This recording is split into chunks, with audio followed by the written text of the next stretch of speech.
Pranavi, I wanted to start with you, and thank you so much for trusting us with your story. As I shared with the audience already that, at age 9, you discovered that you're adopted, and that seemed to have triggered a spiral in you, and then it played out over many years. Can you share with us your state of mind during that time? What does depression really feel like? Okay, so I felt tired and scared at the same time. It was feeling so much and nothing at all at once. Sometimes I was just feeling numb. I would have sleepless nights. I'd just toss and turn around the bed, not being able to sleep. But there were also times I would sleep 2, 3, like the entire day for like a couple of weeks.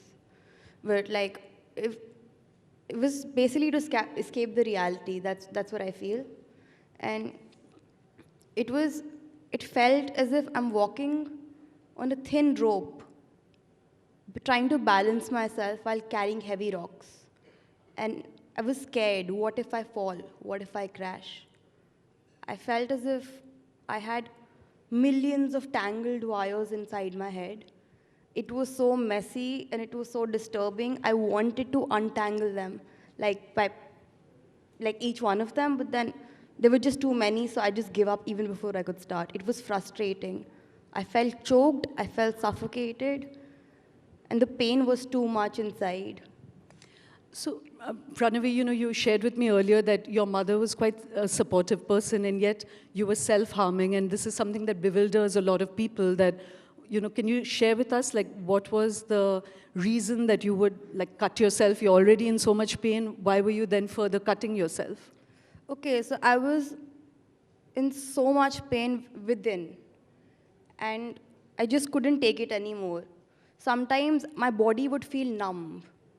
I didn't know what to do. Sometimes I needed to feel the pain, so I would keep checking, okay, am I still working? Is my body still working? Am I okay? What's happening? I was scared. And sometimes it would be because I was just scared, and I felt that was the only time I was seen, not by just others, but by my own self. It felt more real, अगर किसी को चोट लगती है, so they're like, oh, इसको लग गई है, इसको, he's in pain, they can see, they acknowledge it. So when I would self-harm, I could acknowledge my inner pain as well. It's that much that it's led to all of this. So, I mean, that was how it. So it was literally like giving vocabulary to what was inside. Exactly, to make it visible. I'm going to come back to you to talk to us about what helped you heal, but I just wanted to share with the audience that in addition to finding out about her adoption, there were other triggers for Pranavi, which was that she was fat-shamed. You said you were about 90 kilos. Kgs, yeah. And she was fat-shamed. People remarked about her color, her peers. She shifted schools, teachers, parents. There was a lot of stuff going on for her, and I want you to help us untangle that. Yes. But Abha, here's where I want to come to you. You've been working for 30 years and more possibly with students and children. What is going wrong, Abha? And there's always been generation gaps, stuff that we've heard about, parent-child conflicts.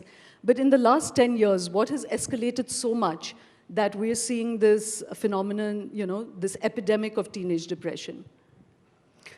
I think it's been there for the last 20 years, and we didn't realize the early starts.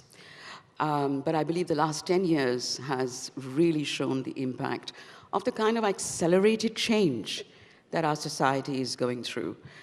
Dr. Shailja Sen, when I spoke to her, said something very interesting. And she said, children are the canaries of our times.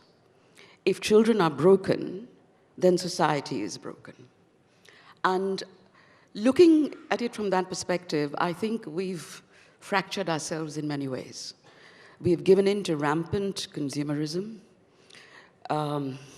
We have the commercialization of practically every aspect of our lives, whether it's giving birth to babies or preschool, whatever it is. The digitalization and that takeover has particularly, when you add that to the mix, added to this sense of, I'm not perfect. There is a photoshopped mirage of perfection that our parents and our young are looking at, which gives them that this is how you need to be. You need to have a glistening skin, you need to be tall, you need to be skinny, you need to have straight hair, you need to be fair. And what's more, you need to have a happy, happy life. Happy holidays. But life's not like that. Life isn't all happiness. And as parents, if we, and I'm afraid that's what we have done, become aspirational for that perfect, the myth of happy families and perfection, that my children are going to succeed, and you define that success mantra. You don't look at your child and see what is the child's own particular yearning, passion, unique ability or trait. And it's happening with schools as well. But you define the success mantra, which is great marks. You want to intervene? No, I just wanted to pull the others in because... So, okay, absolutely, absolutely. So, Nupur, before I come to Sudipto, you're seeing the really injured end of the spectrum of hurting children. So give us some insight that when you're dealing with parents and with children who've actually finally come to you for help, dive deeper also from what Abha is saying, which is a societal level, what's going on. One of the first things that we get to see in our practice is how young people really struggle with being taken seriously. To have their distress really acknowledged and taken seriously by school, family, and a bit like the video that you showed just now, where the words that the young people are saying are about their distress, but then you listen to the music, and the music is all very happy, happy. Yeah. And I wanted that disjunction to show. And that is the disjunct about the facade that has to be on the outside and the internal experience. Whether it's family or schools or institutions, we don't really know what to do with distress. And there is a wish, a fantasy that we can medicalize it and that a pill will help us to make us feel better. That's not how it works. So what works?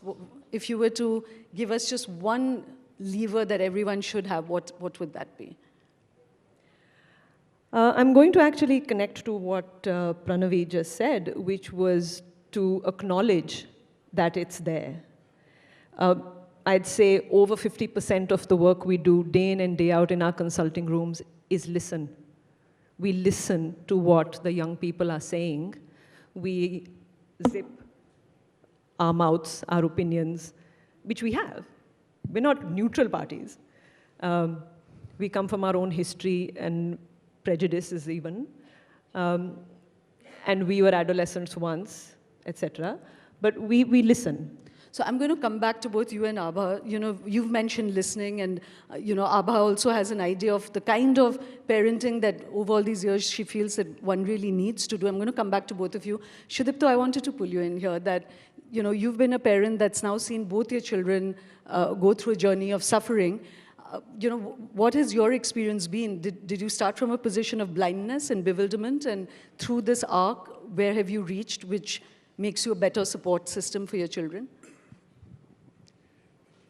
Okay, before I answer that, may I pull the audience in? How many people have, within their first line of family, experienced mental health issues? Can I show of hands? So that's sort of less than 30%. We have an audience which still needs to get sensitized, maybe. Mental health doesn't come knocking at your door. It will not say that I'm here. How to be sensitive and be aware is an ongoing process. Now, that's where I'm here primarily to share with you some of the things that, with the benefit of hindsight, we can say that might be done better. One of the first things that I would like to say is to allow children to remain children. How do we do that? It's such a simple thing to say, but it's a complex thing to live. Do you give them aspirations? Well, you do, but don't pin the future on them. Now that's complicating matters. Do you say that, tomorrow you will have a career and go and score? We saw the video, some 99%, etc. people are saying. Maybe it's not a good idea. If your child is willing to take that, go ahead and do it. But if your child is not willing, so listen. Also listen to what the child is not saying. I think that's something that we have learned the hard way. You have to be able to listen to what the child is not saying as well. Very often, the child is not saying what the issue is. And that becomes more important than what the child is saying, because the child might be under pressure from you, from teachers, from peer group, from society, from Sudipto, here I just wanted to, again, for the audience to really understand this, maybe you could share that incident when Ambuj, who's now transitioning into Anjalika, but when he had ADHD, you didn't really understand, and he was sent off to military school. And what happened over there as a parent, I think that will really help the audience understand. So one of the things that, it's an incident, let me try and narrate it as briefly as possible. It's not as if ADHD or ADHD children do not go to the military. So those are not linked. However, they cannot be trained into the military till they are ready to know what military demands. So that's where we made the mistake. The call was still ours. Went to a military school at an age when the call was still for the parent to take, not the child to take. So we take responsibility, we don't blame ourselves. Now that's the other important thing that the parents have to keep in mind. Take responsibility, take charge, do what needs to be done, but don't blame yourself, because blaming yourself is no good. It's useless. So he went there, and they have to do all kinds of things. They have to play hockey, and he would say that, I can't connect the ball. He would narrate the story and come back during vacations and say that, if I swing the stick, either I pull some mud out of the ground or I am not able to connect to the ball. Obviously, later we figured out he had a condition called sensory integration difficulty. Most of you might have seen Tare Zameen Par, where a child learns to pick up how the ball is coming, how to connect, etc. Now, some children will not learn it. I'm sorry, I'm just going to jump in only because, we're going to run out of time, and I really want to come back to everyone. Please go ahead. So if I may just say it in a synopsis that, so basically Ambuj then was not suited for military school because it was so disciplinary. And I chatted with Ambuj earlier where he said it was horrible because if he wasn't able to do something, his entire batch was punished for it, That's right. So in addition, he had all that burden put on him, and he really cracked at that point. That was the first time he really harmed himself. So fragile shoulders should not be burdened with more weight till they are ready to take more weight. Yeah.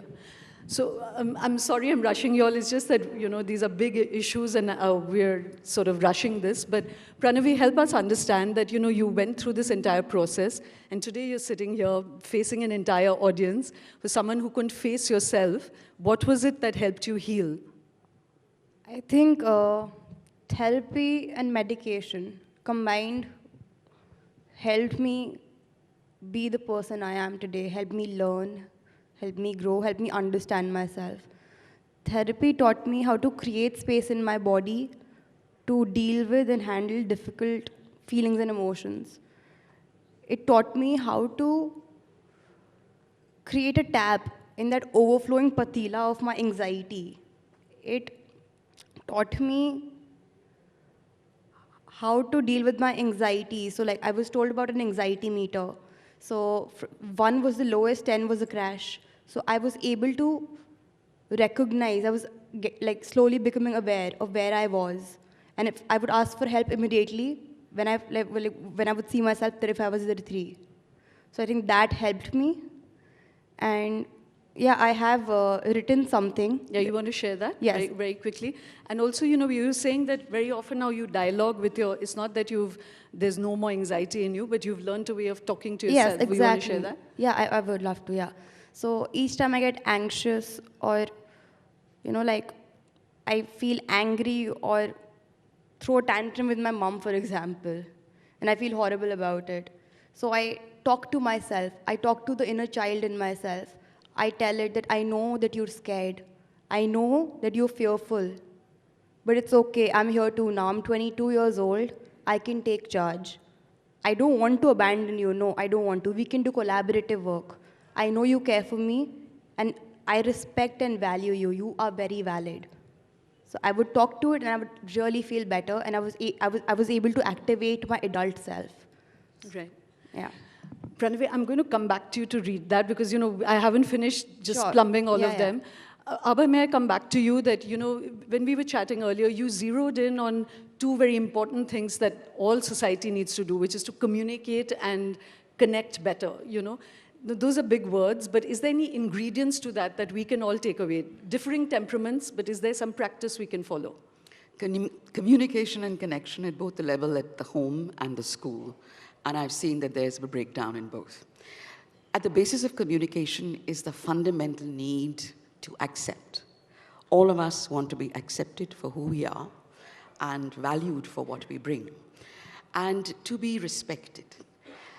If, as a parent, I do not connect with my child with that acceptance of I see you, I hear you, I respect you, and I accept you for who you are, then that connection doesn't happen, and then communication gets worse. I owe this understanding to Gloria, who is here with us this afternoon, and who clarified that as adults, as parents and educators, when we feel insecure and inadequate, we go to our go-to place, which is controlling behavior. We want to control the child in the class. We want to control the child at home. And of course, that's a collision course. So creating safe spaces at home, early on, very early on, and at school, which is sorely lacking, the space for conversation is shrinking, leave alone a safe space. But the child knows that she has love, she has security, she has understanding, she will not be judged, she will not be belittled, and she will be accepted where she can speak her mind to the parent and to the teacher. And that's critical. Now, it's hard because as a society, we are not used to speaking about these things. And so I think that's where training needs to begin. Right. So again, Nupur, I'm so sorry. I'm feeling terribly this thing because we have such short time. Help us understand. You spoke about, again, this compliance, and you've spoken about listening even as a therapist. But there's a big parent community here that when you're dealing with these injured children, is there any pattern that you're seeing, which is creating that breakdown and which you feel, again, that there can be some playbook that parents can take away? So there's three things I want to say. One is in response to Pranavi's thing about anxiety still coming up. All of us on this stage right now are anxious about different things. Anxiety is something that everybody in this room experiences. Each of your smartphones is used as anesthesia against our anxiety when it rises. So anxiety is not something that's going to go away. It's a physiological experience. So let's not make it into something that is wrong. It's about levels of anxiety, connected to which the whole point about it needing spaces of safety. See, learning can only take place when the nervous system is in a place of safety. If your child in the home or in a school or in any scenario is scared, the nervous system is overwhelmed, and fear does not become a conducive place for the nervous system to take in new information. So learning cannot take place in fear. All of you are in powerful positions in your own respective places of work. You would know what it's like to have been facing a senior who's not listening. You would know what it's like now to have a subordinate you are being now in the position where you're trying to make them listen. Nupur, I just wanted to cut in here because there's one important thing. So you've made this point about the anxiety that a lot of parents that I've spoken to that even young children are confused about what's that line where you just tell someone to buck up and carry on, or when you really take it seriously enough to give it attention or therapy, Parents often can't recognize that. Is there anything That's that true. you can give? Yes. And it's actually a specialist thing to be able to recognize when anxiety is over threshold and where you cannot tell them to just get on with it. But as a rule of thumb, I'd say if you're talking to teenagers or young people, avoid the word should, because then you've lost your audience. And the second one is do not tell them to get on with it, because that's very dismissive, and then you've lost your audience again. But is there anything, how do they know when you have to go to a therapist? Like, this is happening at home. How do you know that you need to go to a therapist? So our bottom line is take all distress seriously. After that, we can then talk about how much, when, where, and how. Okay. But you have to take distress seriously, because only then are they going to take you seriously. Right. You were sharing with me earlier, there are physiological symptoms, you know, that when being sad to just not being functional is a good example of when you need to go to a doctor, you know. But Sudipto, I'm just going to, sorry, I'm going to have to rush you on this, that as a parent, when your child was cutting, you know, ODing, you had a certain response to it, which you said has helped you get through it. Would you share that in a line? So what we did was we tried to tackle the job at hand, which was to take care of the child. We stood by the child. We didn't panic ourselves. That's one of the first things that usually we have heard other instances from other parents do. We were lucky enough not to do it. But what we fell short of is continue to show affection during that period of distress. So we needed to solve the immediate crisis when on a holiday we had a situation at home where medical aid was needed and no doctor was available. So we did what was necessary, including an intramuscular injection, tetanus, and so on, with guidance from the doctor. But what we could have done was to show more affection, that we understand. That's something that is always in short supply when children have mental health challenges. Yeah. I'm so sorry, and I'm feeling very rude to not let all of you read what you had planned to read to the audience, but I'd just like to share with you that all of them have written books, and the books are available outside on Amazon at Bahari Sons. I'm going to have to leave it here. You know, I'm sorry Sudipto's not even able to speak about the gender dysmorphia, transitioning to a new gender, all very bewildering experiences for parents, but this is just the tip, like a torchlight. And thank you very, very much, all of you, for sharing your time and experiences with us. Thank you.